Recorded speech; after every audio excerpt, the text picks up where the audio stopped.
जय हो मेरे नीम करोली बाबा महाराज, आपके श्री चरणों में मेरा प्रणाम।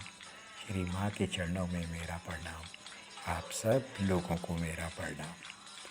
तो बाबा जी की लीला शुरू करते हैं कि कटरा में ना इलाहाबाद में महाराज के अनन्य भक्त थे जिनका नाम था श्री कन्हैया लाल श्रीवास्तव। वो रहते थे। तो जब भी बाबा जी कभी प्रयाग में आते थे तो उनका स्वभाव था कि वो ना बाबा जी की ना प्रशंसाएँ लोगों के लिए बहुत करते थे।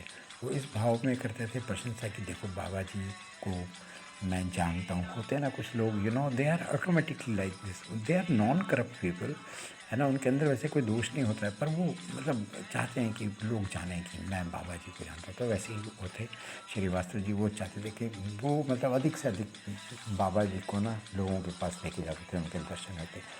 तो मतलब उनकी इस प्रवृत्ति के लिए ना, उनके इस स्वभाव के लिए बाबा जी ने उनको कई बार फटकारा भी था। पर क्या करें, वो होते हैं ना आदतन मजबूर, वो अपने आप को रोक नहीं पाते थे। तो एक बार ऐसे ही ना ये ना उनको पता चला कि बाबा जी प्रयाग आए हुए हैं। तो वो 3 दिन के लिए ठहरे हुए हैं। तो वो ना कुछ ना मतलब जो सोसाइटी के लोग होते हैं ना, हाई फाई, उन लोगों को लेके ना बाबा जी को ना मिलाने या उनके दर्शन के लिए चर्च लेन पहुँचे जहाँ पे बाबा जी ठहरे हुए थे। अच्छा, जैसे ये वहाँ पे पहुँचे तो उनको पता चला कि श्री सुधीर मुखर्जी के साथ वो इलाहाबाद स्टेशन चले गए हैं। तो ये भी इन तीनों लोगों को लेके स्टेशन चल पड़े। और स्टेशन में ना प्लेटफॉर्म पे उन्होंने उन लोगों को छोड़ा, उन तीनों लोगों को छोड़ा और वो बाबा जी को खोजने लगे। तो उन्होंने देखा कि बाबा जी और मुखर्जी दादा ना प्लेटफॉर्म के ना एक किनारे में बैठे हुए थे। वो वहाँ पे गए, उन्होंने प्रणाम किया बाबा जी को और बोला, बाबा जी मैं तो अपने साथ 3 व्यक्ति लाया हूँ, 3 आदमियों को लेके आया हूँ और वो आपके दर्शन करना चाहते हैं। तो बाबा जी ने बोला नहीं, कोई ज़रूरत नहीं है।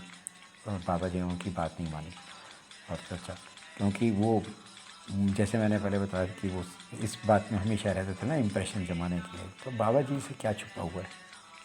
तो बाबा जी ने उन्हें साथ मना कर दिया। तो वो निराश होकर लौट आए और उन लोगों के साथ ना आके खड़े हो गए और वो ना मतलब साइलेंस रहे और मौन रह के प्रतीक्षा करने लगे। उन्होंने बोला कोई बात नहीं, मतलब जो चतुर लोग होते हैं वो तो होते ही हैं से। उन्होंने बोला कोई बात नहीं, बाबा जी ने आना तो इसी तरफ से, तो हम यहीं पे खड़े रहते हैं और खड़े रहेंगे तो बाबा जी आएंगे तो उनके दर्शन हो जाएंगे। तो थोड़ी देर में बाबा जी उठे और मुखर्जी दादा का हाथ पकड़कर प्लेटफॉर्म में इधर उधर टहलने लगे। अच्छा, प्लेटफॉर्म खाली था उस समय, उसमें कोई गाड़ी भी नहीं आ रही थी। तो महाराज ने 2-4 बार उन व्यक्तियों के आमने सामने से आए गए, पर मुखर्जी दादा इस बात पे हैरान रह गए कि वो बाबा जी उनके आगे पीछे जा रहे हैं, आगे पीछे रहे हैं और वो ऐसे खड़े हैं कि जैसे बाबा जी को देख ही नहीं पा रहे। वो आदर्श हैं, बाबा जी और मुखर्जी आदर्श हो गए हैं। और मतलब मुखर्जी दादा ये सोच रहे थे कि यार ये अब क्यों नहीं लाभ उठा रहे, बाबा जी के दर्शन का क्यों नहीं लाभ उठा रहे हैं, इनको तो लाभ उठाना चाहिए। पर बाबा जी आदर्श थे उनके सामने। तो इसलिए कहते हैं कि बाबा जी पे चतुराई काम नहीं करती, उनके दर्शन केवल उनकी कृपा से ही होते हैं। बाबा जी के दर्शन केवल उनकी कृपा से ही होते हैं। जय हो मेरे नीम करोली बाबा महाराज, जय हो। आपके श्री चरणों में मेरा प्रणाम, श्री माँ के चरणों में मेरा प्रणाम, आप सब लोगों को मेरा प्रणाम।